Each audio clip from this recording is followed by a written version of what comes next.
Hi, this is Dr. Christina Rahm, and I am here with the beautiful NASA scientist, Shenaz, and we're going to try not to laugh through this whole thing because we both like to laugh. And I just told her, I said, my big comment is always, I'm not a rocket scientist, but she can't say that because she is a rocket scientist. So I just want to say thank you for being on the show, and I want you to tell everyone a little bit about yourself. Okay. Thank you, Christina, for Don't bringing me laugh. here. I will do my best. I'm honored to be in the presence of this beauty queen here herself. And I feel like that when she and I meet, we don't have to plan the agenda because we pretty much our crystalline being knows exactly what to do with each other. And everything starts unfolding. I mean, I just got here and I'm already feeling that, I'm so glad that I was able to make it here. So, yeah, my name is Shehnaz Soni. My name actually is a Persian name. And I'm originally from Karachi, Pakistan. And I came to the land of America in early 1990, 1992 to be precise, through arranged marriage to Los Angeles. My life truly turned into an interesting fairy tale, not the fairy tale that we see in the TV because that's an illusion, but the real fairy tale means where you have to do all the work and nobody comes and saves you. And I've done a lot of work, which is why I'm here. Love that. I love that. Oh my gosh, that's beautiful how you just said that. Because I think, as a young girl, you think that your life's going to be this magical fairy tale where this knight comes in and saves you and produces, and that's just not how life is. And I love how you said that. You created your own fairy tale. Exactly, which is the reason I'm here. Otherwise, I would be in somebody else's agenda because somebody else has created life. And you're like me, you have 4 kids. Yes. And you still work. Like yes. And you're on the Space Station X project, right? Yeah, so I'm actually on a project right now. It's basically called Artemis as the name of the project, but what I'm working on is human landing system. And the first mission that we already have signed up with Elon Musk, with SpaceX, so their Starship is going to go to the NRHO, which is the non-rectilinear hello orbit of the moon, and then ultimately pick up the astronaut and take them down to the south side of the moon for 1 week. So that's the first mission, and then there are all these different missions. And what I'm doing is I'm working on the first and the following mission. The goal ultimately is to have a sustenance on moon and then Mars. And then so next 10 years we have like all our project lays out, and it's kind of it's a fun place because we are taking a ship that we have never built before, like SpaceX is making it. But NASA is doing something that they have never done before. They have never stayed in the moon for 1 week, right? So it's a different ballgame altogether. Yeah. Even I know there are a lot of people who don't even believe we went to the moon, and that's a whole different subject. But what I'm saying is that yes, what we're doing is truly making history, because something happened 50 plus years ago when we went to the moon and we were not able to continue that journey. Why do people think we didn't go to the moon? Because I hear that and I don't understand that. And I always use you as an example and say, no, I've got a really good friend. And she says we went to the moon. But that's like a theory that some people think, or that a belief. Yes, right? And I think part of the reason is people have spent a lot of energy proving that the recording that was shown in the television broadcasted all over in 1969, that recording has been proven that it may have been done in some studio. Yeah. Right? Yeah. So that is where people come from, and there's a lot of, data on so many, both sides of the story, just like Earth flat is another one, right? Yeah. So there are stories, and I believe that, when we have such a strong opinion about something, truly that reality exists in parallel universe anyway. Yeah. Based on the way the universe works. But just from my perspective, I always say that I don't have any doubt that NASA didn't go to the moon, because I've talked to engineers who truly have shown me like the whole thing that they had to lay out. They had to truly calculate a very complex math, right? Just to be in the Van Allen belt. Yeah. And it was very strategized in terms of how long are we going to be there, what type of heat can the craft tolerate. Yeah. So that work was done by engineers. So my personal belief is that we had the right brain power to go there. Whether what was broadcasted to the whole world was truly true or not, that part I don't know. But we did go to the moon, and maybe we found something that we were not willing or ready to share to the world. That's one possibility. That is one possibility. And I can see them doing something in a studio to show it rather than there, because you never know what they don't want to show, like you said, or what they can't show, right? Because I always say this, some of this is human beings can only accept certain things, in their present reality. And so there are unique individuals, and I think you and I share some qualities where we understand like you said, there can be parallel, and I can't say it right, universes where things are happening. And I personally believe your subconscious, your dreams, and all the different things you experience are part of that. And they're their own reality, right? Yes, And yeah. I just don't talk about it a lot because then it gets complicated. And right, but I love complicated, remember? And Yeah. I think you and I both love we both complicated. do. Because Yeah. look at the life we have created. Like, we do have a lot of responsibility, but we are also having a lot of fun. Plus, we're meeting people that are helping us grow to the next level. Yes, our goal is to work together on a project. Yes. So we've told each other that when we met, and I actually was in school and they were working on a project with Mars on how to do healthcare, how to do nutrition, how to do science, and it was very fascinating and it was very complicated, very complex. And if someone said to me, no one's working really on that, I would say that's absolutely not true. Like the amount of work that's already been done to show how we could be sustained in Mars or the moon is tremendous. It's tremendous. Actually, in the year 2000, while I was wanting to pursue my master in space architecture, I was part of the team where we were doing so many different scenarios, right, for the whole space sustenance. Yeah. And that was year 2000, 22 years ago. So, and I was not able to continue that path because I went into missile defense and other thing. But there are people who have devoted their entire life just studying and understanding that how are we going to survive in Mars and Moon. And not only that, there are people who actually live underground just to actually truly understand how it feels like being completely cut off from Earth. Yeah, I didn't know that. Yeah. So there's people that actually live underground so that they can understand. Yeah, so they are basically kept in isolation from human contact and so forth, and it's part of the testing to understand human psychology. Yeah. And see, you actually have an interesting, right? So you come from so many different ways. You are a psychologist. Yeah. And you are you're doing all this incredible thing with nutrition, with your root product, for example, right? So you actually can come from so many different angles where your product, if you want to offer for space travel, would kill two birds with one stone. One is the whole psychological aspect, because what you eat becomes you.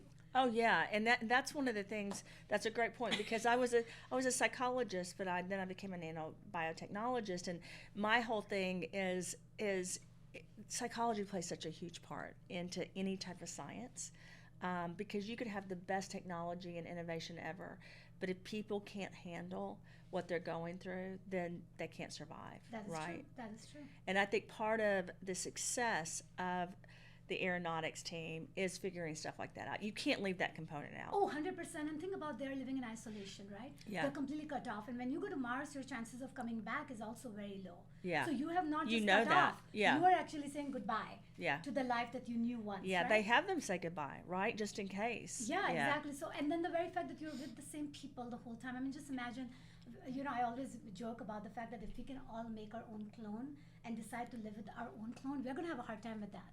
You know why? Because even our clone may not agree with us, and then we may have a problem because, we ourselves changes our minds all the time. Exactly. Yeah. Right? And neurotransmission, there's so many factors from what you ate that day to how much you slept to stress that make you come up with an opinion or a thought process, right?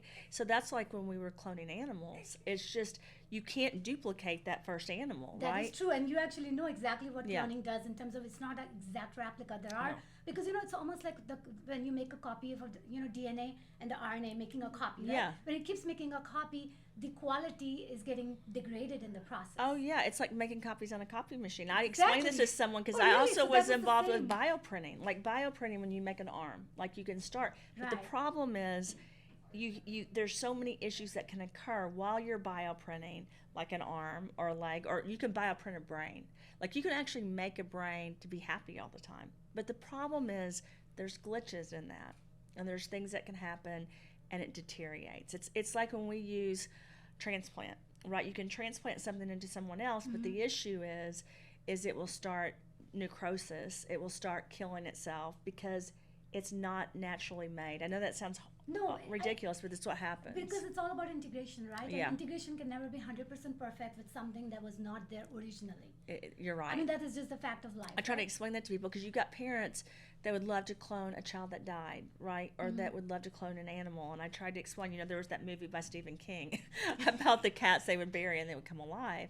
And the cats were crazy. And there's a little truth to that. Oh, yeah. And see, it makes sense because, every one of us have all the goodness and all the darkness in us, right? Yeah. Now, it depends on which one you focus on because sometimes, you decide you want to be sad or good. Exactly. When you make a clone, and it depends on what their main mindset that they operate on, absolutely, is going to drive how they're going to behave. So it may be the exact same person, but it could be a polar opposite, like bipolar. absolutely. It could be someone that's really mean, even though you're really nice, because it takes over that pathway, and that's where they focus. Because in the end, we do have options, right? We do make some of our own decisions, even though some of it may be programmed or we're here to do a certain thing. We still have the ability to change things in a certain format. I agree 100%, Yeah. which is where I say free will comes into play, right? Yeah.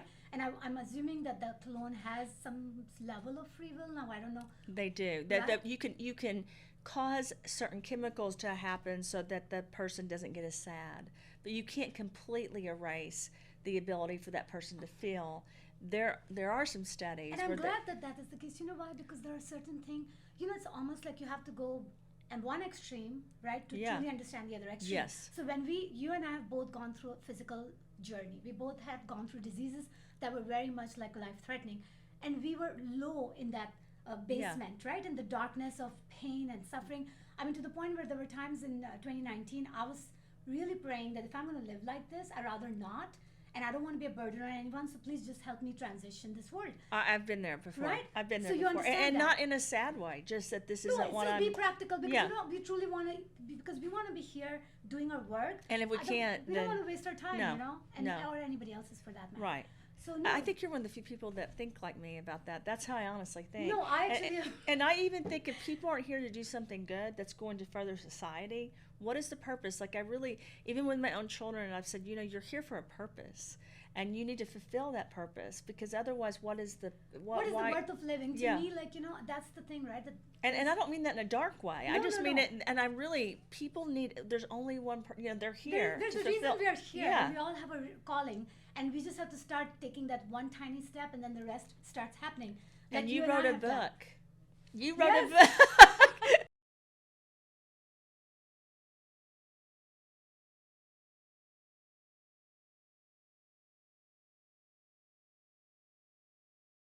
So I wrote Cure the Causes. Yes, I know. I Because- love your name too, by the way. Cure the Causes is perfect. So, but because of what I've gone through, just like you've been through things. Yes. And I really want to highlight your book on this Thank you very discussion. much. So tell us a little bit about the book. Yeah, so the book is basically my labor of love. I actually was telling my boys that it's my 5th child, and they were kind of a little bit possessed, They were like, "What, Mom?" I'm like, "I feel like I'm delivering a child." And Yeah. I'm going to do it by our birthdays, so we both have our birthdays Yeah. close to each other. So my book actually pretty much highlights the fact that we are so much more than meets the eyes, right? So we are quantum being.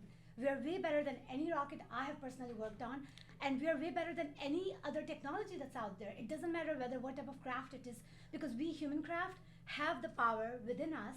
It's all there, and we just have to truly harness it, truly avail it, truly turn the key and turn the ignition on, and just go exactly where we are meant to be, right? So that's what the whole focus is.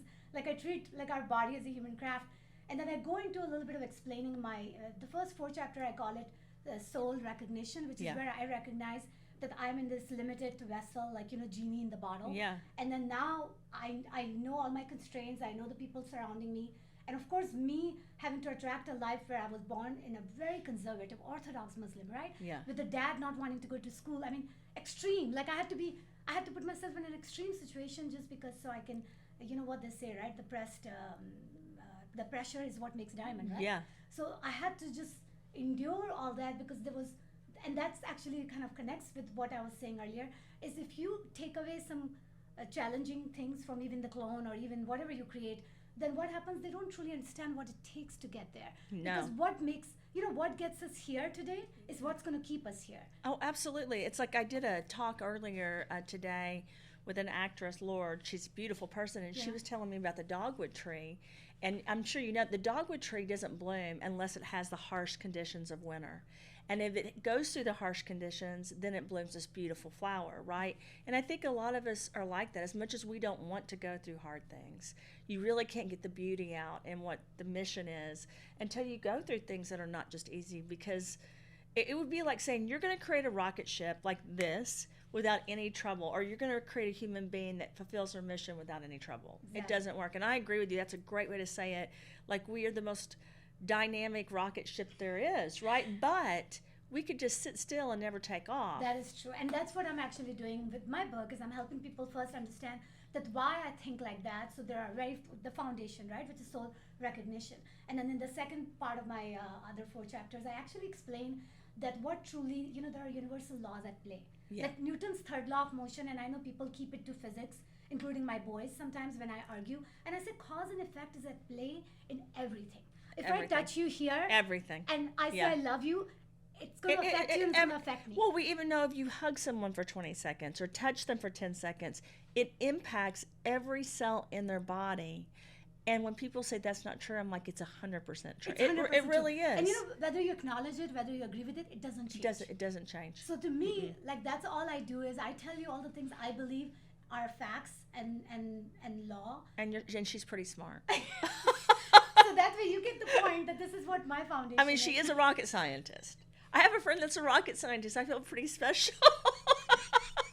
And I have a friend that understands my language, and not only that, she creates all this miracle in a bottle. She has this bottle that creates miracle. Well, I do. That's one of the things I do. I do bioscience engineering with devices as well, and that's why we really want to work on a project together with creating things for the environment. We are going to meet with a friend of ours, Ani, whose husband's on the board of Shad Guru's group with Save the Soil, and they're looking for solutions as it pertains to the soil, the water, and the air, but especially the soil, because our soil has lost lots of its nutrients. That is true. And so even though we don't have the exact same science background, we do understand each other. We can have the same discussion. So we want to create like a food for Mars and for the moon, Yes. and for certain situations where people can't have it, certain nutrients, which is really with the root products. That's where it started. I was worried we would not have the right food sources. I was worried that we would be full of heavy metals, and you know what's happened. And I needed to get all this stuff out of people's bodies and then supplement their bodies, because whether people got a shot or whether they didn't, we're all surrounded with all these viral particles, fungus, parasites. And so I look at it as almost like you're playing a video game and there's all these obstacles, and we've got to protect this beautiful spaceship, right? This beautiful home. That is true. You're doing it physically, like providing the right nutrients. So people, because we do, you want to put the right engine in your machine, right? You don't want to put water in it because it's not going to run.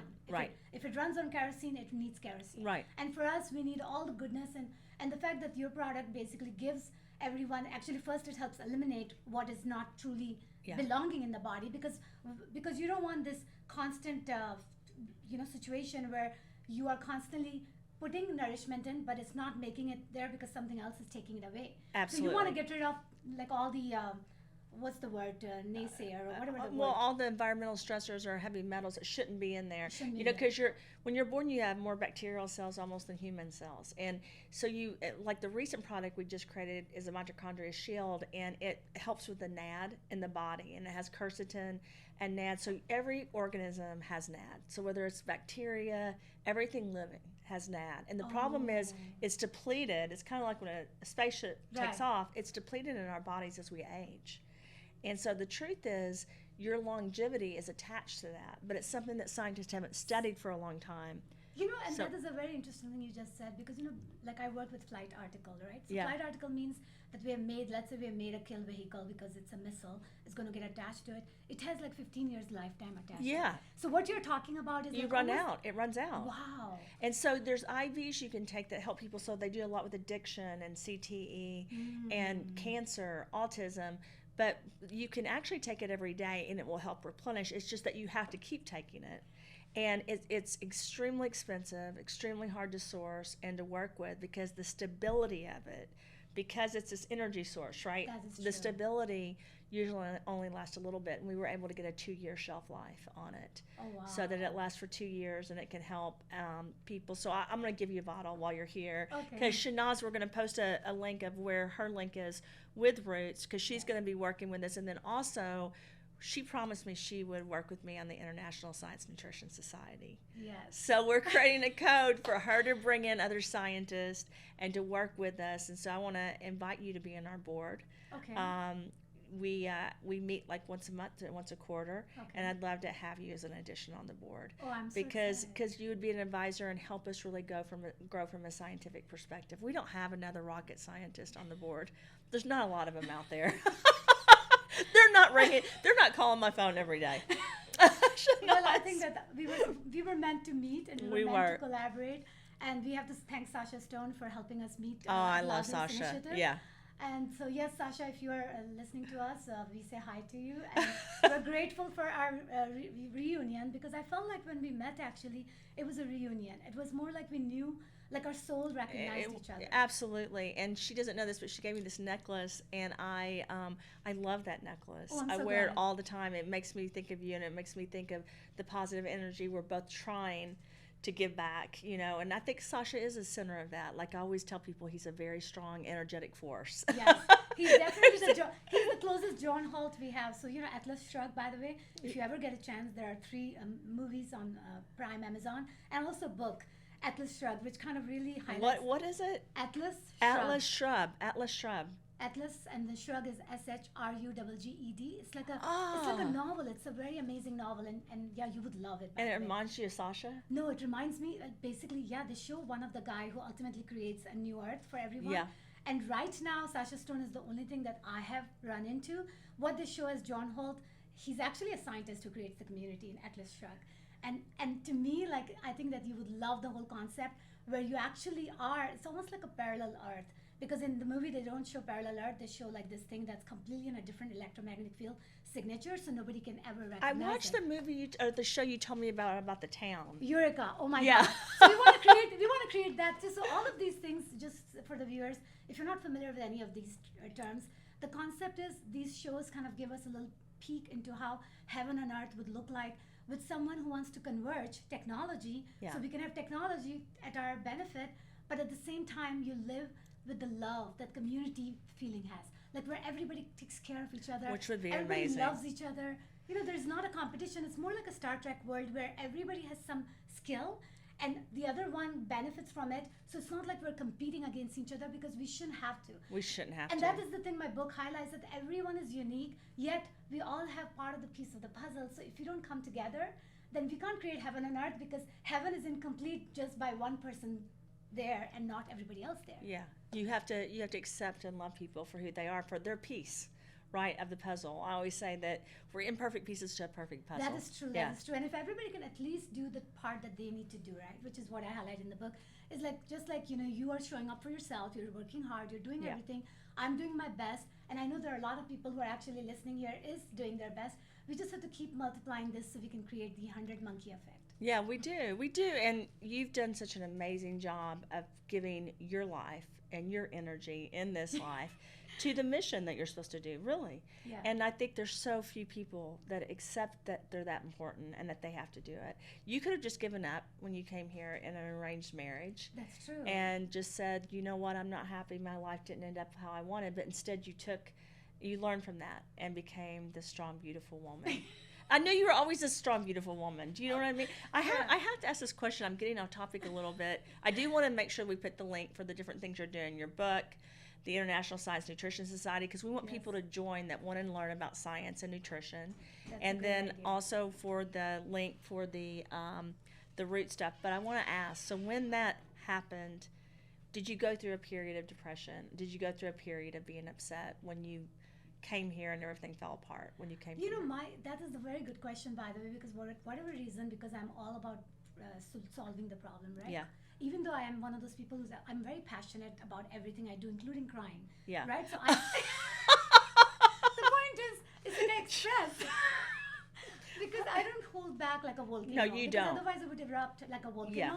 And I'm sure whatever disease we go through is a part of the manifestation of whatever we do to truly process it, which is why I know that I have to work better in processing my challenges. But I guess what I'm saying is I was going through it while I was solving the problem, right? So it wasn't like for me, my thing is that I channel the energy of problem by focusing on the solution.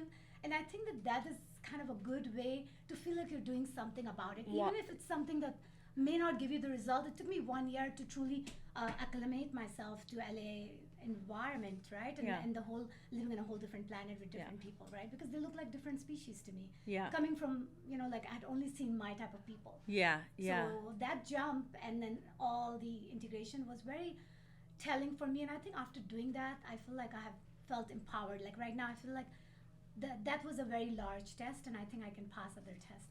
I think As they come. I think it's interesting because we share something in common. When I go through something that's extremely hard or difficult, that's what I do. I try to focus on what I'm going to do when I come out of it, so that I'm working towards something, so I'm not just laying in bed crying. And I'm Exactly. like you, when I do cry, I cry really Yeah. hard. But then I have to get up and start the mission again. And I think hopefully we'll share that gift with others, because it's hard to do. But once you get past that point and you realize I do have a future, it may be different than the one I envisioned, right? Than the Right. fairy tale I envisioned. That's true. You can create your own, and you've done such an amazing job doing that. And I think you're a role model for women. I know you are with what you've done. So thank you for being on the show. We're going to do some more. Yes. Because we have a lot of work to do. We actually have, Thank you. we're going to go see one of our good friends, Ani, and then we're going to Soho House tonight, and then we'll do another podcast later. But bye, everyone. This is my Bye. Thank genius, beautiful friend, rocket scientist, that I'm not, Shenaz. I love you, Christina. I love you too. Shenaz. Well, they're never going to see another rocket scientist on the show. That is very true. That is true. Okay, press